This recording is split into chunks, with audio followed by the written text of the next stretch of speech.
Good morning! So ngayon ho, kasi uminit. Nakikita nyo ho yan. Yan na ho yung taro o gabi. Mag-harvest po ako ng gabi ngayon kasi uminit. Kasi kailangan bago ka magluto ng laing, kailangan po talaga dyan ibibilad muna. Ayan. So gagayatin yan mamaya ng maliliit. And then, ibibilad po natin.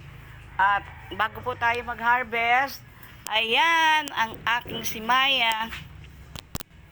Maya. Ayan po si Maya, ang aking ang may-ari ng house. Ayan. Maya is in the house. Maya, say hello. Hello, guys. Welcome to my garden, Hardin 1123. That is my mom name of our garden, Hardin 1123, and this is my house. Ayan, okay. Say, Maya, hello. Ang ganda po ni Maya, diba? Girl po siya, girl. Ang ganda niya, oh. Wala pong love life si Maya. Kasi ang mga kasama niya dito, ibon. Ayan, wala po siyang love life. Mag-isa lang. At stricto ang mami. Ayaw ko na hong paligawan si Maya. Kasi hindi ko na kayang alagaan kung magkaka-baby pa siya. Ayan, siya na lang po. Siya na lang. Ayan. Sige. Dito na ho tayo. Ito ho yung ating iha-harvest.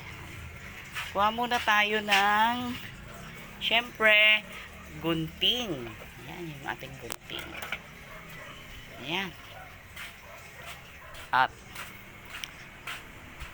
pag nag-harvest nito, ayan, syempre, gugupitin lang natin, pipiliin natin. Ayan, ayan, nakikita niyo. Ayan. Gugupitin lang. Okay. Ayan, gugupitin. Di ba nag-harvest pa lang ako nito nung nakaraan. Ngayon, meron. Haba pala siyang hina-harvest mo, lalong dumadami yung kanyang dahon. Ayan, di ba? At meron na siyang mga ang tawag ko diyan, runners. Ayan, may mga runners na siya. Ayan, mga runners. So, pwede na naman yan itanim. Ayan, ang tawag ko dyan ay runners. Ayan. Mamaya ko na yan pupulutin. So, ayan, may panibago. Ayan ho ang runners, Ayan ho ang runners. Ito, nakikita nyo, yan ang runners. Ayan. Ayan.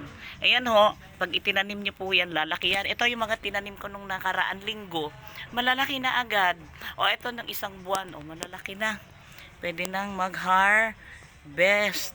Ayan. Ayan.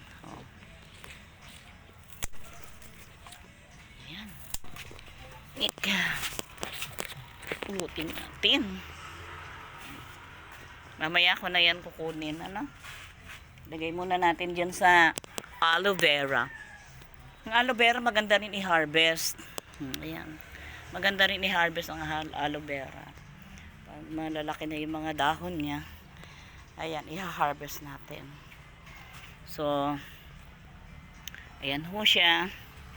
Ito pwede na rin kuhanan. Ayan, ayan, pwede na.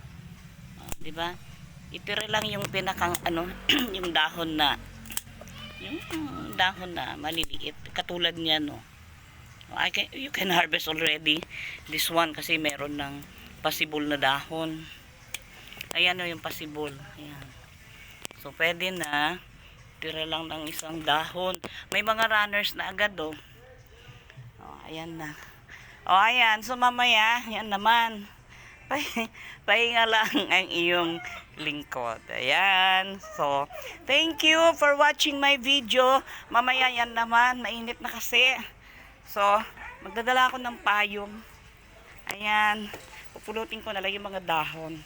And then, mamaya, ipiprepare po natin yung mga yan. Kasi kailangan ho yan ay gayatin na maliliit. Actually, hindi naman kailangan ng kutsilyo. Kamay lang pwede na. Ayan. Okay, bye and God bless you. Bye.